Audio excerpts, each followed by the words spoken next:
Welcome to the Golden State Media Concepts Sex Podcast, a show that examines all aspects of sexuality, from physical to emotional to spiritual. Join our hosts as they discuss age-old questions, common misconceptions, and the latest topics surrounding sex.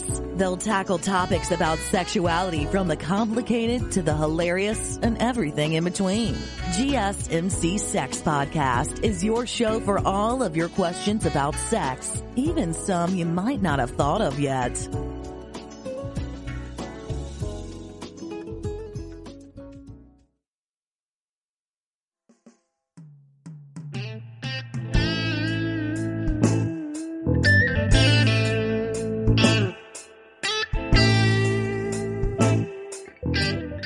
Hello, guys, gals, and anyone with sex organs. Thank you so much for tuning in to the GSMC Sex Podcast, brought to you by the GSMC Podcast Network. Yes, indeed, but let's talk about sex, baby. Let's do it.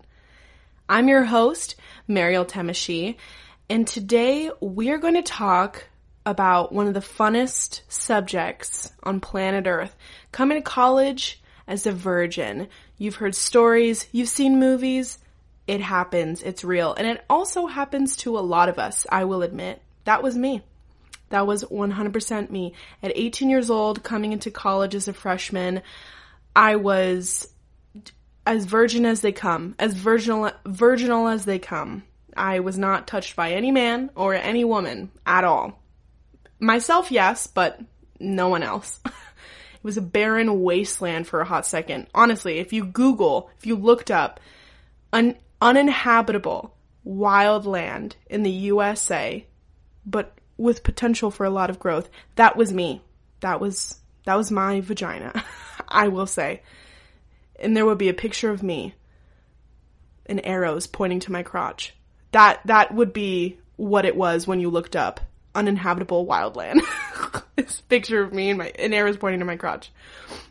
This episode is gonna get into a lot of things about, college virginity, coming into college as a virgin. Some of it is what high school doesn't prepare you for in sex education, dating in college, finding your sexuality, and I'm gonna read some super hilarious anonymous stories sent to me in my DMs. And you are more than welcome to do that as well. Please, I would highly encourage you sliding into my DMs or commenting on one of the posts about an anonymous story of your friends or yours even, and I promise I will leave out all names.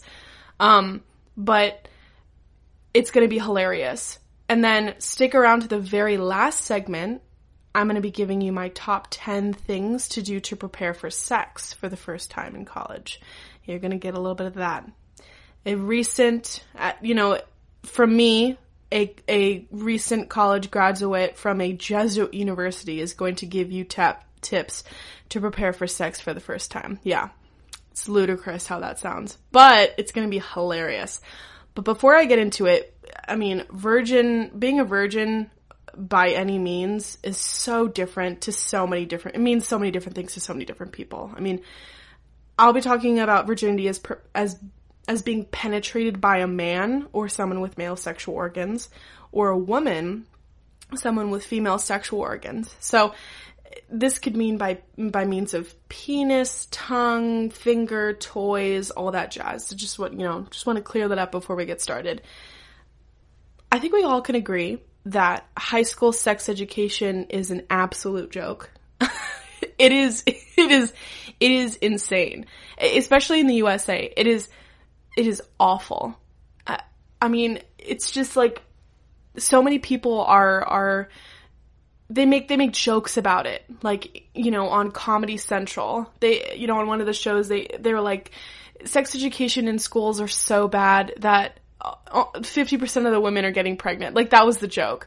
And I think it's absolutely so true. I know that when I went to high school, a 70-year-old woman was teaching sex education. It's not that she wasn't in touch necessarily with sexuality, but it wasn't the best experience. She would fling around condoms, male condoms around the classroom and just be like, hey, touch them, see how they feel, see what it feels like. And I'm like, oh my God, I don't want to touch a male condom. That's gross. How old am I? I was like 15 at the time. I'm like, the last thing I want to do is touch a slimy male condom. Gross. But I thought it was really funny. A lot of my friends still have stories about that, but it was not the right sexual education, I think, for me, that could have even remotely prepared me for college. She never talked about female ejaculation, only male ejaculation. And later on in one of my religion classes, it was basically an abstinence only and family planning kind of, sex education class, which, again, to a group of teenagers, you go the other way. Like, just avert your ears completely. Just, you're better off, like, finding porn through education. Abstinence only education is just not great, in my opinion. It's really bad. It's proven wrong. It's proven that it does the quite literal opposite. But it was also nothing about gay sex. I mean, I really wanted to know. I mean, I was such an ignorant 15-year-old, and I was like, a penis and a penis, you put a penis inside of a penis, and that's gay sex. That's literally not gay sex. It's not. And like, I just would laugh at myself because I didn't even know what even gay sex was, and I was too embarrassed to ask. So naturally, I didn't find out till a very long time, after that. But it really didn't prepare me for what college was like in any kind of way, honestly, because college, for me at least, and for a lot of my peers, was a free-for-all. Everyone was looking to hook up with quite literally everybody. I mean, it didn't matter your sexual orientation. It didn't matter your religious background. It didn't matter what race or ethnicity they were. It was just a free-for-all of people just trying to figure out their sexuality, which I think is great. I think it's great. Obviously with consent, and I think it's great. High school sex education didn't really prepare me to see how sex could feel good, which was frustrating because then porn became that education for me. Like I said in my previous statement, it's just like porn became that source of education, which, man, if you're getting your education from porn, there is something wrong. It didn't prepare me for college. Was thought of as this serious thing where you take your educational studies so serious. There's no time to play. It's all work. But it's like, that's not even true. College was one of those experiences where I studied maybe 45% of the time, and the other percentage I was going on dates, having fun with my friends, literally doing everything but studying. And I think it's not an accurate depiction for, professors to be like, or teachers, I should say, in high school to be like, you're gonna need this in college. It's like, oh my God, maybe, maybe. But I just remember staying up all night, talking with my friends, having fun, going on dates with people that I was trying to figure out my sexuality to at the time, which was a whole story, which we will get into. But I think the other thing it didn't really prepare me for was telling the high school sex education didn't prepare me for telling people that I was a virgin on the first date, because it was actually kind of hard. It was kind of gross a little bit. Like, I will admit it. My first year of college was rough because telling people that I was a virgin when I would go on dates with men specifically, it was kind of like a free-for-all for them. It was kind of like walking into a candy shop. They were like, oh, I get the chance to deflower you? It's like, ew, no, God, no, ugh, anything but that. That's why I didn't like, so it's just one of those, one of those experiences where I was telling men that I was a virgin, and then immediately when I got that vibe, I was like, no, I think I'm out for the day. I think I'm out. I mean, fetishizing virgins in college is awful. It is so gross. It's just so gross, but it happens quite literally all the time. I think that many women, men, and non-binary folks haven't had sex in high school. So they're looking to have sex in college, but it's a whole other world out there. A whole other world. And again, it's just a whole other world out there that I don't think that we are fully prepared for. I don't think high school sex education even remotely prepared us for, even a little bit. So this part of the podcast segment, I'm going to read, and I'm already regretting this. I'm going to read directly from my diary. I had a diary. I was given a diary at 18, and I immediately started writing it and writing my feelings. And it is, I don't know if you guys have diaries. I'm assuming you guys have diaries, but specifically in college when you are like going through this transitional time of your life, and it's absolutely so gross to read. It is so gross. I would suggest if you guys are 21 and older, I would do a drinking game to a diary read of your guys' diaries if you have written them in college or even are writing them now, or read them aloud. And every time you say something angsty, just take a drink. Just take a drink, and you're gonna get very drunk. Again, for all of those who are 21 and older. So I'm going to read directly from my diary, and this is going to be hilarious. September 17th, 2015. Why does everyone talk about sex like it's such a big thing? I'm just going to pause that right there. What is happening? Like, what? Why do I think that I'm some, like, poet that has just discovered the art of poetry? I'm just so, like, I'm so angsty. So for all of those who are drinking along with this, please take a sip of your drink. Again, 21 and older, take a sip of your drink, please. I'm going to continue on reading. Like a big scary monster. It's a penis and a vagina. Why doesn't anyone have sex with me? I'm cute and I'm blonde. My breast size is about a D. So why doesn't anyone want to do it with me? That actually did rhyme. That rhymed. And I don't know if that was intentional, but please just take a long sip for me.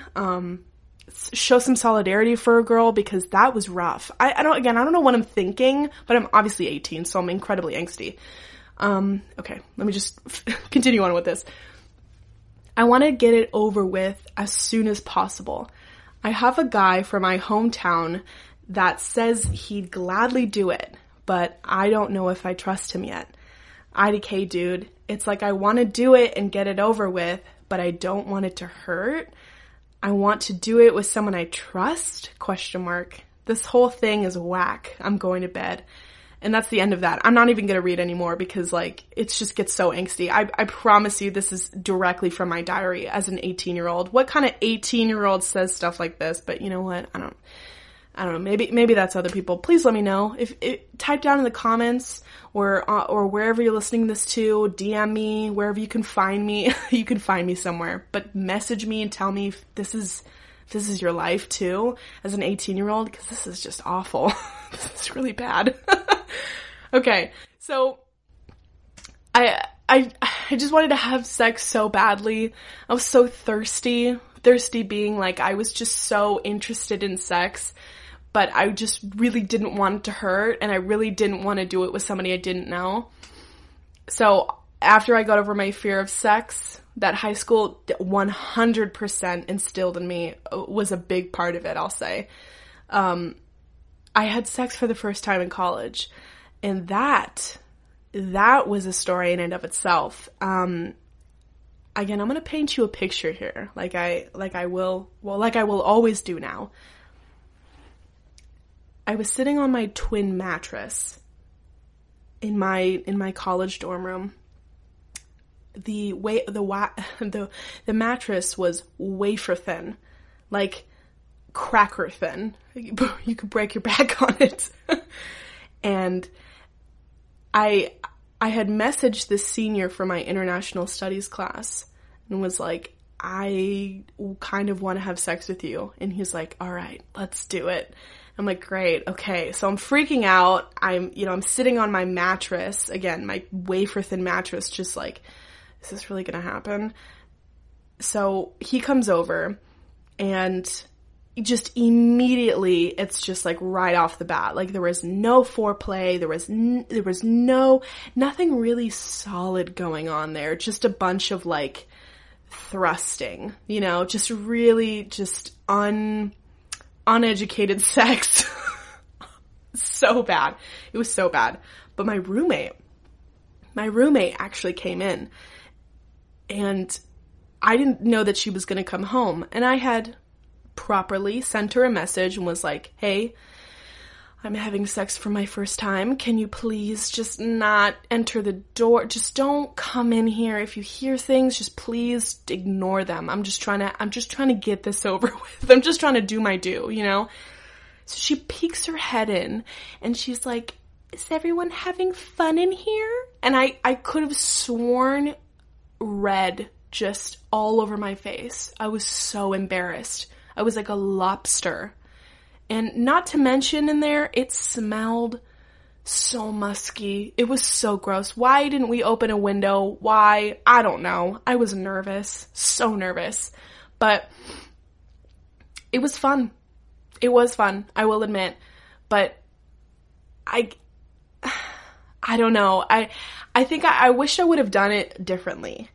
I really wish I would have made it hurt a little bit less in doing my research, because there's things out there called lube, which I had no idea. I thought that was for people with dry vaginas, but that's not the case. And I was like, no, I have a pretty wet vagina. No, it has nothing to do with that. It has everything to do with if you're turned on or not. And apparently I was not. I was, but I was like very nervous. So I think I was in my head too much. But I just definitely don't think that there was enough lube. If I could go back in time and give myself some lube, I think I would do that. If I had a specific time travel machine, nothing else in the world matters except for giving myself some lube in 2020, what was that? It was like 2015, 2016. Oh my God. Like my diary entry read, I was pretty desperate to get it over with, just to kind of like have it happen, and that was basically it. But again, it doesn't have to be like that. It really doesn't. It really does not have to be like that. I genuinely think that, for non-queer women and men, there are two, I hate this term, popping cherries. Everyone knows of the, deflowering or losing their virginity, but I'm just gonna do it for entertainment value. There's two popping cherries, so to speak. The first time is when you have sex. Like, the first time you have sex is your first cherry popped, and your second cherry popped, God, I hate that, is the first time you actually start enjoying sex. The first time you really start getting into the groove of it, that you actually find a partner that you really like. I personally think that this is like something that when I was reflecting it, and when I was, recording this for the podcast, I think I really started to understand myself when I was saying that. I'm like, that makes sense, right? 2 cherry pops. That makes sense. And I personally see that in my life a lot. Was there was the first time when I, when I had sex for the first time, and then my second cherry was popped when I started actually enjoying sex. And I also think that for queer men and women and non-binary folks, I think that there are 3 cherries popped. There are 3 popping cherries, so to speak, in their lives. Number 1 is having sex for the first time with a male, or it's like it can go either male or female, like somebody who is the opposite of sex to you. And then number 2 is having sex with somebody who is the same sex as you, has same sexual reproductive organs as you. And then the third time is you enjoying it. So I think it's kind of different, because I feel like a lot of queer individuals, when they get into college, and they have sex for the first time and they're starting to explore their sexuality, they kind of go through this process where they, are trying to figure out who they like and what they don't like, who they like and who they don't like. And it can go through several trials and tribulations, dating men, having sex with men, dating women, having sex with women, and then kind of evolving. I mean, college in and of itself is a transitionary time for everybody. It is so unbelievably hard on your mental. Like you go through these like periods where it's like, oh my God, am I worth anything? Do I mean anything to anybody?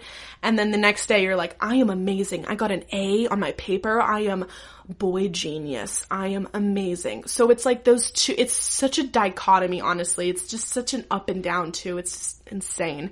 But they're in enjoying sex, again, like what we had talked about, there is such a clear distinction between enjoying it and not enjoying it. I think there are so many factors that could be there to enjoying it and to not enjoying it. There could be you're not turned on, you're not sexually attracted to your partner, you're in your head too much, your mental game is way too strong, like you're all over the place, and that's perfectly fine. It's perfectly understandable. I think taking the time out of taking a pause from being with your partner and just reflecting on your inner self, just really talking to yourself, I think that could really help. And at the end of the podcast, I will absolutely be talking about like 10 pretty important things to do to prepare for sex, before, after, during, just all of that really good stuff. I think that my second cherry didn't come until I was about 19. Again, switching gears a little bit. I didn't start enjoying sex until I was probably 19 years old. And that's also not common for a lot of people. I think that I watched a lot of porn, and I try to figure out what I like and what I don't like. I don't necessarily recommend watching a lot of porn to help satisfy yourself, but it could help. It could absolutely be a part of that. But lots of women and individuals with sex organs in particular don't orgasm from penetration at all. They require so many other things. Oral stimulation, playing with your nipples, playing with your anus. Like there are so many other factors for women that can help achieve orgasm that a lot of people or a lot of individuals could be super afraid to do their first time, but sex doesn't have to be scary. It really doesn't. And I'm laughing because it's like I remember being so terrified, and then reading my diary, it's like I go up and down. I'm like, oh, I'm on top of the world. I can conquer sex. I can do anything. And then the next day it's like, why does no one love me? And it's like, baby girl, everybody loves you, but it's just, you have to take some time for yourself. You have to be patient. Honestly, a rule that I've tried to live by, but completely have failed to do so, but it's a good rule to live by, is know your body and discover your body before you let other people discover your body. That doesn't mean that you can't have sex with people when that doesn't mean you can't have sex with people when you haven't discovered your body, but it'll lead to it being more pleasurable and more comfortable for you. When you know what feels good on yourself, you doing it yourself, you can guide that person to kind of help you, because you know your body better than everybody else does. You see your body 24/7. I see my vagina at least 3 times a day, and I don't know why. I just think it's important to understand what's going on with her down there. I just would like to know. Asking for a friend, I would like to know. But it's important to know your body. It's important to discover your body and what you like and what you don't like. Sex is a discovery, but the first step, in actuality could be dating for some people. Sex could be part 2, or sex could be part 1, and then dating could be part 2. It's all about what you're comfortable with. But for the sake of saying that dating is number 1, dating could be finding that discovery for you too. Dating can be hard, but when you've never had sex and you're trying to figure out your sexuality, on top of that, it could be even more of a challenge. I mean, going on date after date, trying to figure out who you like and who you don't like is pretty difficult. Honestly, it's hard. But honestly, we're going to be talking about that after the break. Please stay tuned. I'll be diving into finding your sexuality in college, how to date, and what that means for sex. And then at the very end of the show, I'm going to give you my top 10 ways to prepare yourself for losing your virginity or having sex, whatever that means to you, after, before, during, any which way you want. But please stay tuned. I'll see you after the break. Still on the search of that one true love? On the limbo in this crazy world of dating, marriage, relationships? Well, listen to the Golden State Media Concepts Relationship Podcast, your one-stop podcast for everything about relationships.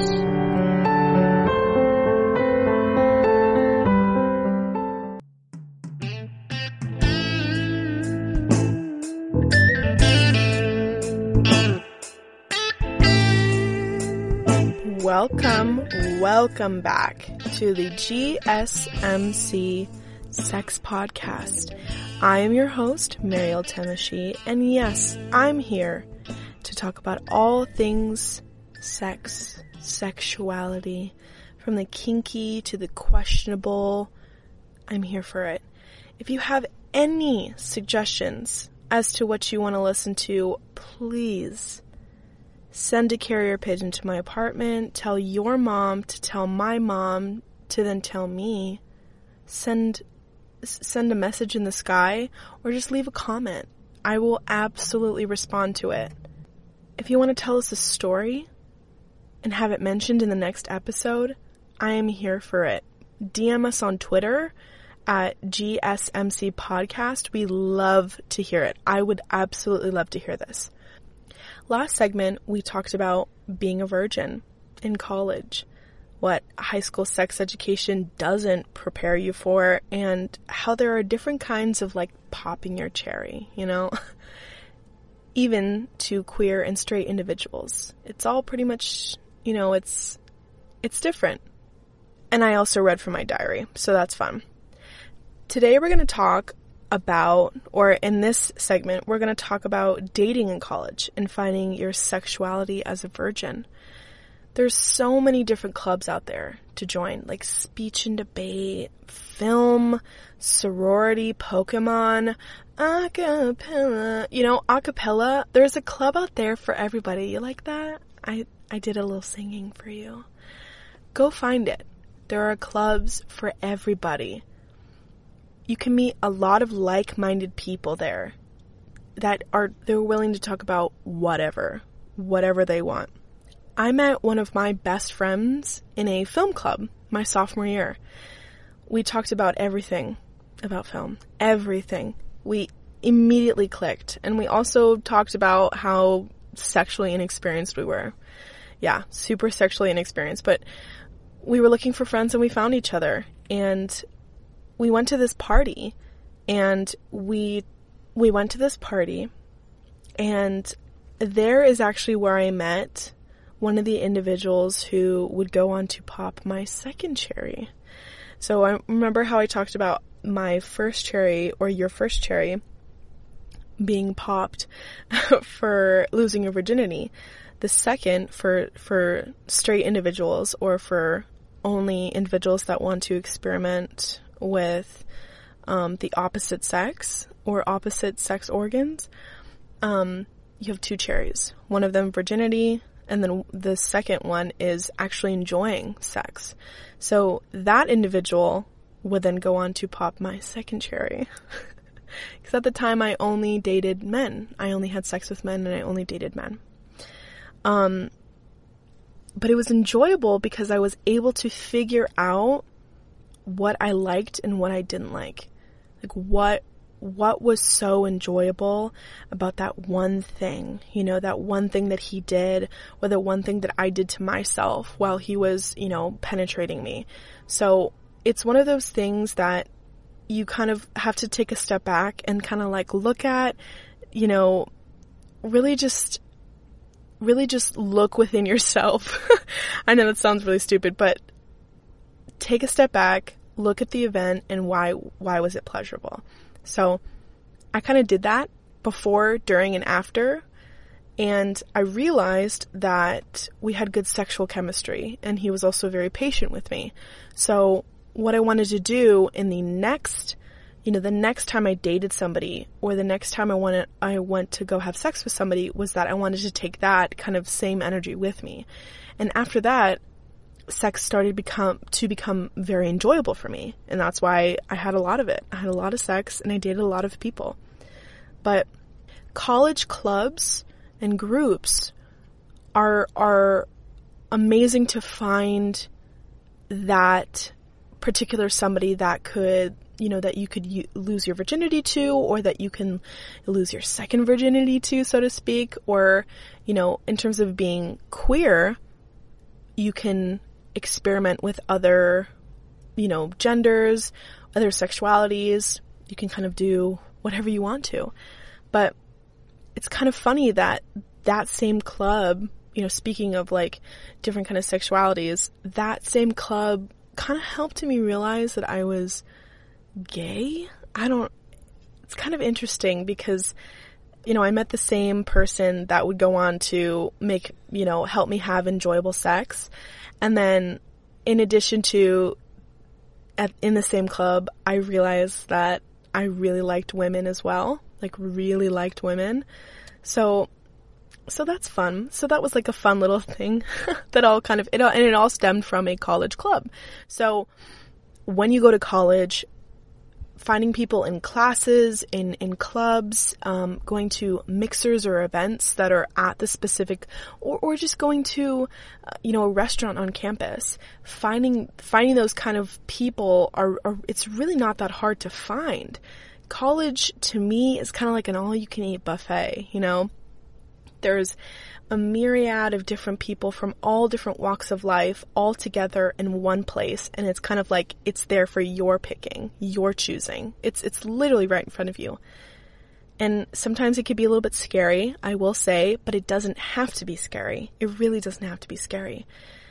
Dating in college could be, it could be super fun and enjoyable.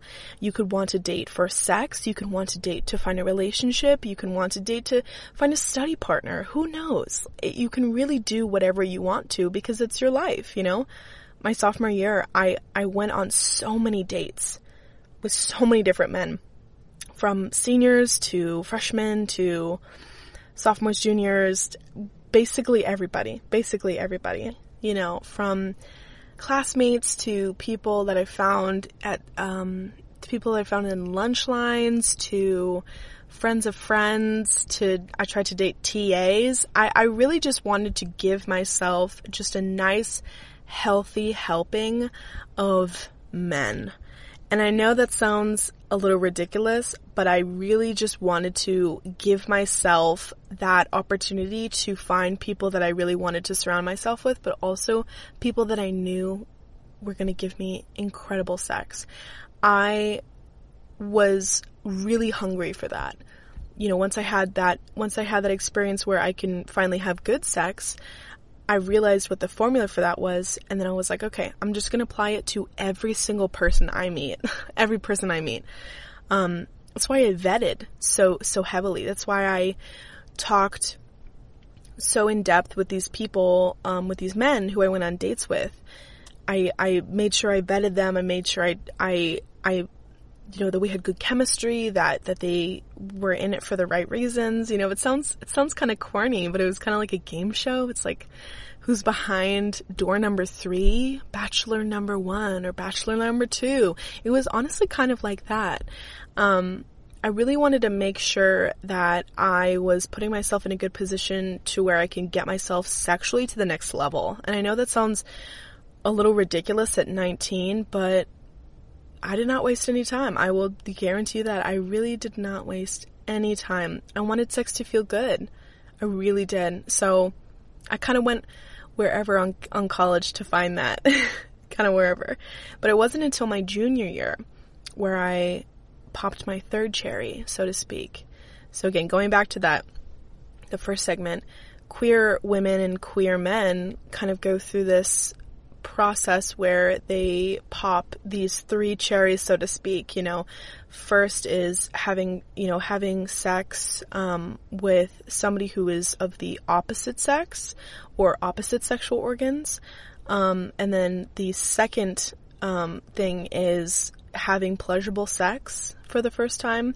And then the third cherry is like having sex with somebody who is the same, has the same sexual reproductive organs. That's kind of how I like to define it, but obviously you are 100% free to define it however you want to. Virginity is how you define it. It's not how anybody else defines it. No one else is here holding your hand telling you how to define this. But I am saying for myself, I like to define it like that. So I'm a virgin 3 times over, and I've popped all 3 of my cherries, and I couldn't be happier. But like I said, in my first episode on this podcast was an episode titled Lesbian Relationships, and that's kind of where I talked about having sex with a woman for the first time and how super scary it was. Like, it was so terrifying. I was so terrified because the only references that I had to go against were porn, and the porn was scary, like very scary, just ripping, just like fisting and anal, and I'm like, oh my god, I'm not even ready for this. This is not even, oh my god. But like I said, being a virgin doesn't have to be something scary or annoying or something that you even want to get over with. That's kind of how I had that process, that thinking. I wanted to get it over with because I was tired of everybody else having sex earlier than me and having great sex earlier than me, and I was like, well, damn, I want this. Like, I want to be a part of this. So I kind of just really just dove headfirst into it, which I don't necessarily recommend doing that, but hey, c'est la vie, I think the one thing that I wish that somebody would have told me is that I can, in fact, define virginity however I want to. That I can. I can define my own virginity how I want to see it. People see virginity as female and male penetration by penis, and there you go. There you go. Just penetration by penis. Women losing their virginities, men losing their virginities, not even including non-binary folks, which I think is an absolute shame. Some people see kissing as losing your virginity. Some people see that, like one of the stories that I had told before, some people see, as I'll give an example, I'll give an example after the break, with one of the people who DM'd me. They define their own virginity loss as, oral stimulation by their partner. That's their type of virginal, that they had sex for the first time. It doesn't really matter. It's how you define it. Don't hold yourself to other people's standards of how they define virginity, because it's how you define it. It's really how you define it, I can't emphasize enough, and I wish that in high school, honestly, that they would have emphasized that enough in me, that they would have given me that opportunity to create my own definition. So now I'm offering you guys to give your own definition of what virginity means to you, and what that kind of, what that looks like in your life. When was that time that you lost your virginity? What does that mean to you? How do you define it? So I really challenge you to think about that. So college virginity is such a huge thing, and it's so funny, and it's so cringeworthy sometimes. So coming up after the break, I have 3 super funny, cringy stories about sex and losing your virginity in college. They're so funny. They're so pure. They're just so wholesome. So please stick around. If you have a drink and you're taking a drink every time I say something cringeworthy, refill your drink, because I've been saying a lot of cringeworthy stuff. So please refill that drink. Refill it. 21 and older, please. Refill it. I will be right back after the break. Please do not go anywhere. Tired of searching the vast jungle of podcasts? Now listen close and hear this out. There's a podcast network that covers just about everything that you've been searching. Hey! The Golden State Media Concepts Podcast Network is here. Nothing less than a podcast bliss with endless hours of podcast coverage. From news, sports, music, fashion, cooking, entertainment, fantasy, football, and so much more. So stop lurking around and go straight out to the Golden State Media Concepts Podcast Network. Guaranteed to fill that podcast itch. Whatever it may be. Visit us at www.gsmcpodcast.com. Follow us on Facebook and Twitter, and download us on iTunes, SoundCloud, and Google Play.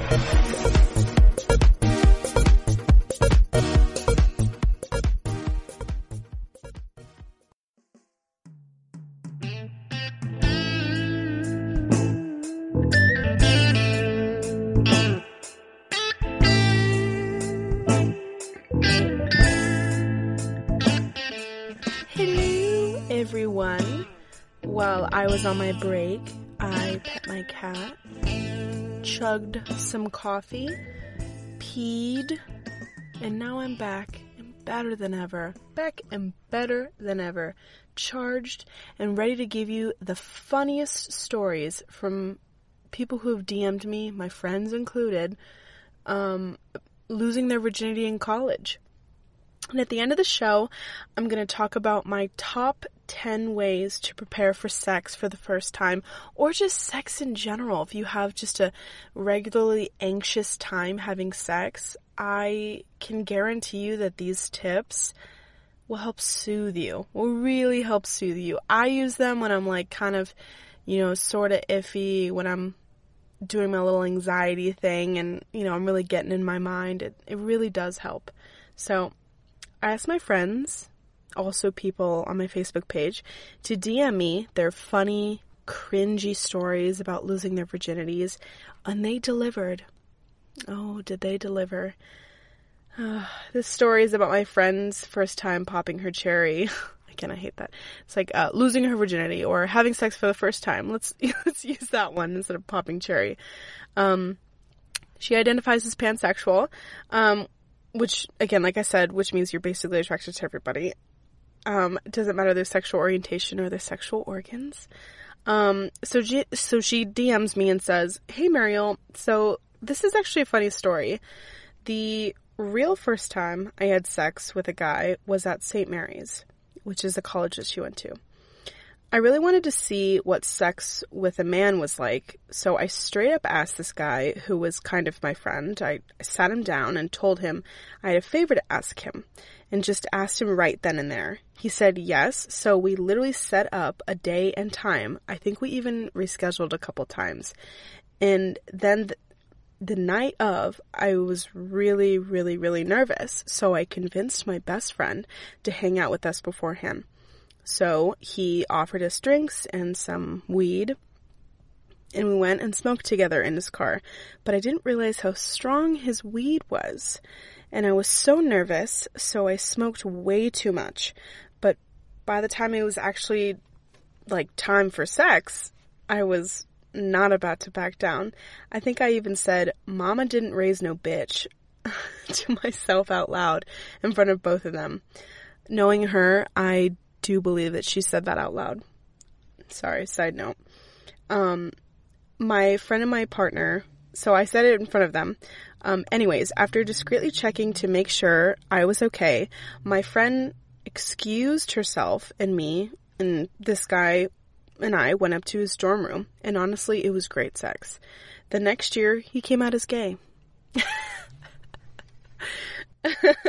So that's the funniest thing I've ever heard in my life. I'm rereading this because I know her very personally, and it makes, I don't think I remember her ever talking about this, but that is literally the funniest thing ever. I remember her telling me about this, but I don't remember about that. But it is true that she did say, Mama didn't raise no bitch. I know for a fact, because she told me this like several times before, that she was like, yes, during sex, I actually said beforehand that phrase. And I think I'm going to start saying that now.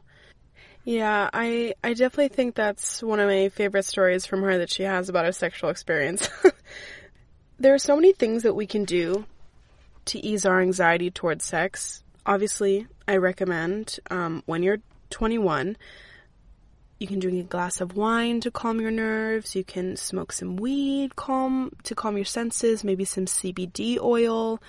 CBD oil is, you don't have to be 21 to use that, but I definitely would recommend that. It's some CBD lotion on your body, or CBD oil is absolutely phenomenal for your senses. It calms you down. It makes you feel a lot better. Same thing that a glass of wine would do.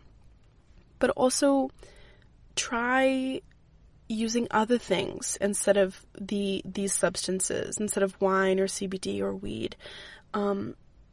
Try calming yourself down with like a YouTube video, or try listening to music that you really like to, hype you up, or just center yourself and keep on, reaffirming to yourself that it's sex. It's supposed to be fun. It's supposed to be enjoyable. It's not supposed to hurt. It's not supposed to feel bad. If consensual, it's supposed to be amazing. So keep on reaffirming that to yourself. But we're going to move on to the next story. So another person DM'd me yesterday and said, "Hey Mariel, I heard you're looking for a good story." Well, I got one. I was at a college retreat when I was a freshman. This was my first girlfriend. I'd never had penetration or oral sex before. We were just cuddling in our bunk beds and everyone was asleep. There were hikes during the day and lessons. It was like a science retreat for one of the clubs on campus, so I was definitely super busy all the time. But we were kissing and cuddling, and we had our sleeping bag up as curtains to kind of shield away from any people that were looking. But no one was looking because everyone was asleep. My bunk was on top, and hers was on the bottom. We slept on the bottom together. She asked me right then and there, "Can you go down on me?" And I was like, "Everyone's asleep." And she's like, "Yeah, but it just feels right. So can you do it?" So I did it. I was shocked. She had to bite on my finger so hard so she could stifle the noises to make sure that her moans or her yelps weren't heard by anyone. I mean, the entire cabin were there. Sorry, I'm rereading this part. The entire cabin we had was 20 to 30 girls. Like, it wasn't a 6-person cabin. We had an unintentional audience. And the next day after it, she said, "You can't tell anyone about this." And I never have, except for you right now, and apparently all of the listeners of the podcast. I promise your secret is safe with me. This is good stuff. Would I recommend doing this? Maybe not in front of an unwanted audience or somebody that really couldn't consent to this, but for an audience that would be able to consent to this, absolutely, 100%. That is amazing. But if it feels right, it feels right. I'm glad you guys were quiet. I'm glad no one saw you. And I'm also glad that you didn't tell anybody else. That's so funny. Yeah, I don't know if I would recommend that, but it's definitely one for the book, so I'll tell you that. All right, and my last story of the day comes from one of my friends from college. She had messaged me, and I think I remember her telling me this when it actually happened in college, but I don't know. There's just so many of them, but here we go. Hey Mariel, what's up? I got an embarrassing one for you. So, it was my second year of college and I really wasn't looking forward to this date with this dude. He asked me out and I reluctantly said yes. Gave him a chance. The date actually went super well, but I was nervous because it was my first time having sex with a guy. Funny enough, we went to Taco Bell as a date, which I loved. I got a bean and cheese burrito and with spicy sauce. I don't remember what he got, but anyway, we go up to his apartment because I was vibing on what he was putting out. We start kissing and holding each other and pants start coming off. It was amazing. Again, like I was a virgin and I was letting him lead. So he wants to penetrate me from behind, like doggy style. And I'm down, so I get in front of him, but like when he was penetrating me, I accidentally let out this absolutely horrendous fart. And from Taco Bell. I was mortified, absolutely. And he said it didn't smell that bad, but we had just ate Taco Bell, so it was bad. We dated after that, but broke up. And I can't help feeling that it was because of the fart. So, yeah, I can absolutely imagine. So that's her story. I can absolutely imagine that happened 150%. Taco Bell farts are no joke, especially when it's your first time having sex after, but also losing your virginity like that is pretty mortifying. I can absolutely tell. So now that we've just had a taste of my friends' stories from what they had, what it was like having sex for the first time, I think it's time to talk about the top 10 ways to prepare before, during, and after sex with your partner for the first time. This also doesn't have to be for your first time. It could be for your 90th time. So please stick around, grab some snacks, grab a drink or two, and I'll see you after the break. Are you tired of the same old news? Are you sick of the seemingly endless political spin and negativity? The GSMC America's Still Beautiful podcast is a weekly news podcast covering all the top positive and uplifting news stories. We cover stories that will inspire, uplift, and remind you of the good in the world. Tune into the Golden State Media Concepts America's Still Beautiful podcast to get all the great and positive news stories of today. Download the GSMC America's Still Beautiful podcast on iTunes, Stitcher, SoundCloud, Google Play, or anywhere you find podcasts. Just type GSMC in the search bar.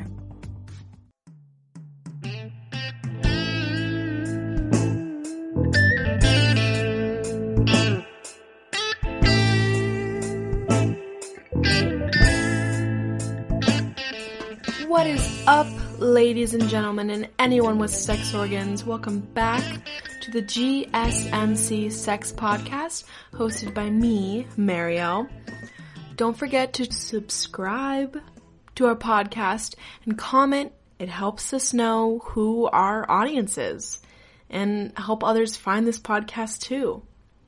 So, we've talked about how sex education doesn't always help with having sex for your first time in college. We talk about the different kinds of virginity loss, both gay and straight. We talked about how to date to find your sexuality, where to find people in college, and funny stories about people's first times, which I think are way more embarrassing than mine. Way more embarrassing.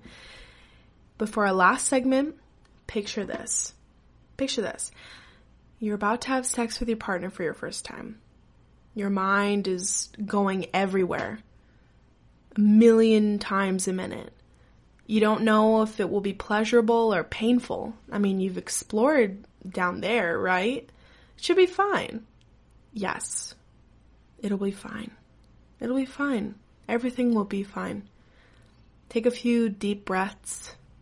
Sex for the first time can be scary to some people. I know I was terrified, and it took a long time for it to feel good, to pop that second cherry I was talking about.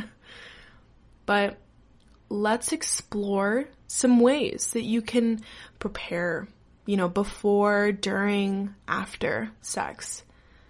So, number 1, try to get to know your body before you let others explore your body. Just try. Think about it. Maybe massage everywhere on your body, feeling every single inch of your body, really knowing what your body feels like. Maybe try, stimulating yourself with your fingers, with, a dildo, with a vibrator, even looking at yourself with a mirror, looking at your vulva with a mirror, looking at your vagina with a mirror is absolutely incredible. It is such an interesting sight to see, I will say. At first, you will think it's so ugly. You will throw your mirror across the room and you'll never want to look at your vagina. I can absolutely promise you that. But never to fear, there will always be more time to look at your vagina, to grow an appreciation for it. Again, not to get corny here, but your vagina is kind of life, It's kind of the essence of everything. You get birthed out of one, you get created from one. I don't know, it just seems fitting for yourself to love one, but that's just me. The next one, number 2, is watch porn that makes you feel comfortable, that comforts you about sex. I feel like this is kind of important to me, at least, so it might be important to you, but watching porn that makes you feel good and not like a dirty little whore, it makes you feel good about who you are. It makes you feel good about being turned on by specific stuff, not a dirty little whore, which you are absolutely not. I think watching porn is something that can get you super turned on and make you feel things that you don't usually feel, when just looking at a regular human body. It can ease some of that tension. Again, I watched porn and it scared the absolute shit out of me. So I thought that there was only 2 ways to have lesbian sex, the soft and the hardcore, but let me tell you that was wrong. Try out porn that you like. Literally watch any kind of porn that you think would be acceptable. Like any kind of porn. Or try out porn with your partner. Like watch it in front of each other and see how the other reacts. You're going to get a lot of laughs, and you might get a little turned on. I will say, it's pretty hot. The next one, number 3, is kind of out there. It's a little bit old school, but read erotica. Erotica or erotic novels are like exactly how it sounds. Novels that are softcore porn. Read them to get yourself in the mood. You and your partner can share that moment while you're both experiencing anxiety or kind of, you're a little bit uptight about, getting things going. But I would definitely recommend this. It's something that's kind of like special, getting a book from the library that's erotic, having that kind of secret that like, or not having that kind of secret and blurting it out to the world, which is completely fine. I would do that. But like reading it out loud it's hot. Honestly, it's hot. Number 4, Lube Up. Lube Up. I cannot emphasize this enough. Before sex, lube up. Maybe like washing your body and rubbing oils around. Obviously like, vaginal safe oils, nothing that's like gonna mess up your pH balance or whatever. But it could be a beautiful time for both of you, in losing your virginity. And it can also be a painful one if you don't have lubrication. Sometimes people think that their vaginas are dusty and crusty, and that's not true. It doesn't have to hurt. It really doesn't. Lube is so important to really get things going, really, really starting to stimulate people and like get the ball moving, you know? Number 5, talk to your partner. Talk about what you want to do. Talk about what you're going to do to them. Talk about what they're going to do to you. Talk about how you're feeling. Like, what do you like? What do you don't like? Do you want to try kink for the first time? For your first time? That'd be a double whammy. That's pretty cool. The sky's the limit. Just talk to your partner about what you like and what you don't like, or that you're trying to figure out what you like and what you don't like. That is super important to really set that anxiety down low, on the low notch. It'll help. Number 6, do some damn breathing exercises. Don't hyperventilate. You'll pass out. They'll call the medics. It'll be an embarrassing sex memory for the both of you. So don't do that. Just breathe in and out and in and out. And if this person is penetrating you, breathe in and out for that too. It really like stabilizes your body. Not saying your body's taking a blow by being penetrated, but sometimes it could feel that way. Really breathe into it. And if you're on top, if this partner or you want to be on top, ease yourself into it. Breathe a little bit. Don't hyperventilate. You will pass out. And again, the medics will be called. It's not good. 7, put on some good music. If you want to get in the grind of something, if you really want to ease your mind and really ease the situation, put on some music. Whether it's 80s pop, 60s elevator music, hardcore death metal, classical music, it doesn't matter. Whatever makes you feel good. And also your partner too. Check in with your partner, see how they're feeling. But good music, it is so important. It's more important than you think. I think. Because when you're bumping and grinding to nothing, sometimes you really don't have a rhythm. And that can be kind of awkward. So to get you that rhythm, so many music out there. So much music out there. Number 8. Put an outfit together that makes you feel comfortable. Whether it's no underwear and a bra, no underwear, lingerie, a swimsuit, a costume, your work outfit, or even grandma's nightgown, or little muumuu that you stole. It doesn't matter. Anything that fits you will fit the moment. You want to wear a habit and a nun outfit? Go for it. That's hot. I'll say it. That's hot. Wear it. Wear what makes you feel comfortable. Wear what makes you feel like sexy. Again, this applies to both men and women. I'm prefacing this now, 8 points in. But wear what makes you feel comfortable. If a man wants to wear lingerie, let him wear lingerie. Who cares? It's hot. Sexy. Literally anything to do to set the mood will help. Number 9, figure out a location. Where do you want to have sex? What would make you feel comfortable? Floor? A bed? A bathtub? Some tile in an abandoned house? Maybe a floor full of Jell-O? Maybe a forest bed? Maybe a swimming pool with no water? Anywhere. Establish a location, make yourself feel good, make yourself feel sexy, because you deserve it. You deserve it. It's hot. Anywhere's hot, really. But just establish a location for sure. And number 10, talk to yourself.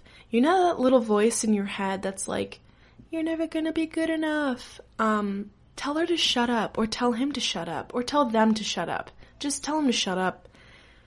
Talk to yourself, check in with yourself, make sure you feel good before, during, and after sex. This is important. This is stuff that we forget to do, but is so crucial because it makes us feel so good. It's vital. Talk to yourself, check in, be like, hey, XYZ, I don't even know, I'm gonna make up a random name, Jason is using teeth. And I don't like that. You stop him. You checked in with yourself, which is great. You stop him and you say, hey, Jason, no teeth. Don't use teeth. And he'll be like, okay, got it, great. Just check in with yourself. 10 things to ease yourself into the slip and slide of sex. Again, I say slip and slide because without lube or water, it can easily get chafed. You can chafe yourself or you can hurt yourself. Can you imagine yourself slip and sliding down a waterless slip and slide? It's just plastic and it hurts. Oh God, just imagine that. So that's why I call it the slip and slide of sex. Slip and slide of sex. Those things hurt so damn bad without water. Anything else you guys want to hear? Literally, I will make a podcast on whatever you want to hear sex related. Anything. I'm having a lot of fun on this podcast because sex is what? Funny. It's funny as hell. It's so funny. And it's also fun. Please don't forget to subscribe, like, comment. That's really all I got for you. I'm still working on an outro. I promise it'll be better next time. But that's all that I got for you. GSMC Sex Podcast is brought to you by the GSMC Podcast Network. Also, again, if you can follow us on Facebook, Twitter, Instagram, you can DM us on Twitter at GSMC Podcast. And give me some suggestions about what you want to hear, but also tell me some sex stories. That'd be so funny. I'll totally keep you anonymous, I promise. Thank you so much for listening. Thank you for sticking with me through this hour and 14 minutes, I think it is. Thank you. I appreciate it. All right. Good night. Have a great night. Sleep tight. Or if you're in during the day, have a good day. All right. I'll talk to you soon. Bye. You've been listening to the Golden State Media Concepts Sex Podcast, part of the GSMC Podcast Network. You can find this show and others like it at www.gsmcpodcast.com. Download our podcasts on iTunes, Stitcher, SoundCloud, Google Play, or anywhere you find podcasts. Just type in GSMC to find all of our shows from the GSMC Podcast Network. From sex and relationships to health and wellness, life and happiness, and even weird news. You can also follow us on Twitter and Facebook. Thank you, and we hope you have enjoyed today's episode of the Golden State Media Concepts Sex Podcast.